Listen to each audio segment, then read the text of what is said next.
Hello दोस्तों, welcome to my channel LLB pocket law. और हमने कल बात की थी इंटरप्रिटेशन ऑफ स्टैट्यूट की, और उसके मीनिंग हमने कर लिया है, डेफिनेशन कर लिया है, ऑब्जेक्टिव कर लिए हैं, नेचर एंड स्कोप कर लिया है। अब हम आते हैं रूल्स पे। इंटरप्रिटेशन के रूल्स क्या हैं? जुडिशरी जो इंटरप्रिटेशन करती है स्टैट्यूट का, किसी लॉ का, वो ऐसे अपने मन से नहीं कर सकती है। उसके लिए कुछ रूल्स प्रोवाइड किए गए हैं। जुडिशरी को, जजेस को, कोर्ट को उस रूल को फॉलो करना होता है। तो वो रूल दो तरह के होते हैं, primary rule and secondary rule of interpretation. उनको ऐसा कहते हैं, primary rule of interpretation and secondary rule of interpretation. इस वीडियो में हम एक छोटा सा इंट्रोडक्शन जानेंगे प्राइमरी रूल ऑफ इंटरप्रिटेशन का। तो 4 तरह के रूल हैं, जिसमें लिटरल रूल, जिसको हम प्लेन मीनिंग रूल भी कहते हैं।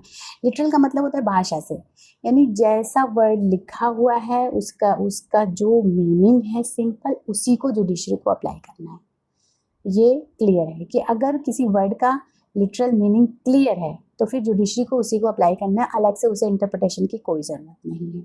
इसीलिए इसको प्लेन मीनिंग रूल भी कहा जाता है। यानी वर्ड का, स्टैट्यूट में जो भी वर्ड है जो एम्बिगुअस है, जिसका मीनिंग नहीं समझ में आ रहा, प्लेन उसकी जो मीनिंग है आप डिक्शनरी से देख लो या उस स्टैट्यूट के ही अंदर से भी मिल जाता है, एक्सटर्नल इंटरनल एड से, वो हम पढ़ेंगे बाद में। तो उसी को आपको अप्लाई कर देना है। अगर इससे भी नहीं हो पाता है सॉल्यूशन, जस्टिस नहीं मिल पाता है, न्याय नहीं हो पाता है, केस सॉल्व नहीं हो पाता है, या जजेस को लगता है कि कुछ गड़बड़ हो रहा है, तो फिर वो इसके बाद दूसरा रूल अप्लाई करते हैं, वो है गोल्डन रूल। ये प्राइमरी रूल ऑफ इंटरप्रिटेशन का दूसरा रूल है, गोल्डन रूल। इसे मॉडिफाइंग रूल भी कहते हैं। इसमें जुडिशरी क्या करती है कि मीनिंग को अपने हिसाब से थोड़ा सा मॉडिफाई कर सकती है। वो अगर नहीं निकला उससे कोई सोल्यूशन प्लेन मीनिंग रूल से, तो फिर वो गोल्डन रूल पे आती है, थोड़ा बहुत उसमें मॉडिफिकेशन करके फिर अपना केस को सॉल्व कर देती है, मीनिंग बता देती है कि इस स्टैट्यूट का ये मतलब है। अब कई बार इससे भी नहीं सॉल्व होता है, बहुत तिकड़मबाजी करनी पड़ती है, तब तीसरा रूल अप्लाई करती है जुडिशरी, उसको कहते हैं mischief rule. Primary rule of interpretation का थर्ड रूल, मिसचीफ रूल, जिसमें जुडिशरी ये देखती है कि for which mischief removal law is made. यानी ये जो स्टैट्यूट है हमारे सामने, जिसका इंटरप्रिटेशन करना है जुडिशरी को, उसमें क्या प्रॉब्लम है, किस मिसचीफ को, किस परेशानी को, किस गलत चीज़ को रिमूव करने के लिए इस स्टैट्यूट को बनाया गया है, उसी के अकॉर्डिंग उसका नाम भी दे दिया गया है, इसीलिए इसे मिसचीफ रूल कहते हैं।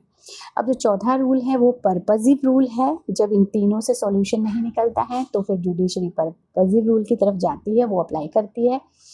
इसमें इसको कहते हैं, मैंने बहुत शॉर्ट में लिखा है, अगर आप शॉर्ट में भी याद कर लोगे समझ जाओगे आप। Along with language of law it's purpose also भी कंसिडर्ड।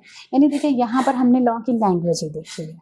यहाँ पे प्लेन मीनिंग, जो भाषा में लिखा है उसका जो अर्थ है, प्लेन उसका अर्थ ले लिए, यहाँ पे उसी अर्थ को थोड़ा सा मॉडिफिकेशन दे दिए। यहाँ पे हमने देखा कि जो स्टैट्यूट में जो प्रॉब्लम है, जो मिसचीफ है, कौन सी मिसचीफ है जिसे हटाने के लिए रूल बनाया गया है, तो उसी मिसचीफ को हमने देख लिया।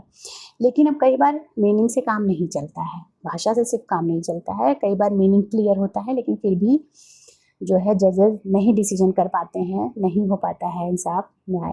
तो फिर पर्पजिव रूल पे हम आते हैं कि ना केवल स्टैट्यूट के वर्ड का मीनिंग देखना है फिर इंटरप्रिटेशन करते समय, बल्कि उस स्टैट्यूट का हमको पर्पस भी देखना होता है कि जो प्लेन मीनिंग लेकर के हम डिसीजन दे रहे हैं, मान लीजिए, लेकिन पर्पस तो फुलफिल ही नहीं हुआ, तो फिर हमें उस पर्पस को भी देखना होता है। जैसे किसी ने चोरी कर ली किसी के घर में, मान लीजिए 10,000 रुपए की, अब प्लेन लिखा है कि उसको भाई 1 महीने की जेल हो जाएगी, जो भी, मुझे अभी क्लियर नहीं कि क्या पनिशमेंट है, बट जो भी प्लेन मान लीजिए लिखा है 1 महीने की जेल हो जाएगी।